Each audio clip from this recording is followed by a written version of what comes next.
Hey up guys! So continuing my coverage of the 2019 Sundance London Film Festival, today's film I'm going to be discussing is the new documentary Apollo 11, which is directed by Todd Miller and details the fateful mission of man's journey from the Earth to the Moon back in 1969. You all know the story, we've all seen the story. In fact, in the last 12 months alone, there was another film that told the exact same story, albeit from an introspective perspective of the astronauts on board, with plenty of Hollywood razzle-dazzle, and that was Damien Chazelle's criminally underseen First Man. I loved that film. I thought it was nerve-wracking and captivating, but Apollo 11 is also a wonderful film, truly a masterful documentary. I loved watching this film and I couldn't wait to talk about it. There have been other documentaries about man's mission to the moon before, but what Apollo 11 does to separate itself from the pack is the never-before-seen 70mm footage that NASA had in its archives. In the days leading up to the mission, NASA had hired a film crew to film the behind-the-scenes moments with a 70mm camera,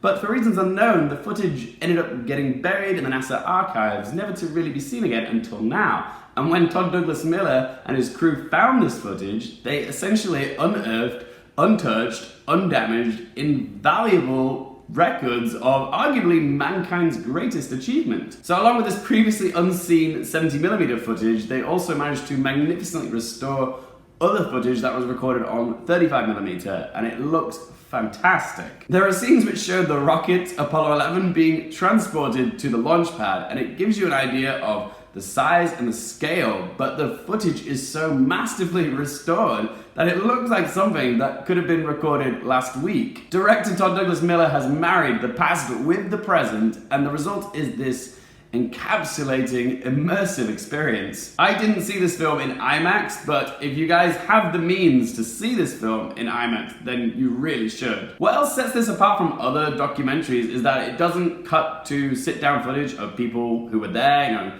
talking about their feelings or the experiences of what was going on at the time, which I think works really well for what this film is trying to get across, because even though Neil Armstrong and Buzz Aldrin and Michael Collins were sort of the face of this accomplishment, the fact that we managed to put a man on the moon didn't come down to one person. It was thousands upon thousands of people over the course of a decade that worked tirelessly to put a man on the moon. And that's the message of this film, is that thousands upon thousands of people had contributed to accomplish this goal. And by not cutting to certain individuals who happened to be there, it helps to give you that feeling that everybody was working on this collectively, not just one or two or 10 individuals. You really do get that sense of scale with this film. And another thing that distinguishes Apollo 11 from other documentaries is that it doesn't use a narrator to tell the story. Instead, Todd Miller cleverly utilizes the recordings of an unnamed public affairs officer who documented everything about the Apollo 11 mission as it occurred. So in a sense, he was narrating the story as it happened, and now his narrations have become the narrator of this film. And these techniques, using the public affairs officer as a narrator and not cutting to sit-down interviews, makes the film feel more film-like. It allowed me to get swept up in the narrative like it was telling a story, not being a documentary that's giving you information about something that happened in the past. It felt like I was part of it, like I was there. I really did get a sense of what it felt like to be there at that time for this pivotal moment in mankind's history, what it meant for the world, for mankind, and just for one moment, everybody came together for this one amazing accomplishment. We all looked up to the sky and saw what we could do as a species. I also found myself getting very tense whilst the mission was happening. Even though I knew what the outcome was, I still was very swept up in it and felt very nervous for Neil Armstrong, Buzz Aldrin, and Michael Collins, from the heartbeat-infused countdown to launch to the now iconic One Small Step for Man bit to the re-entry.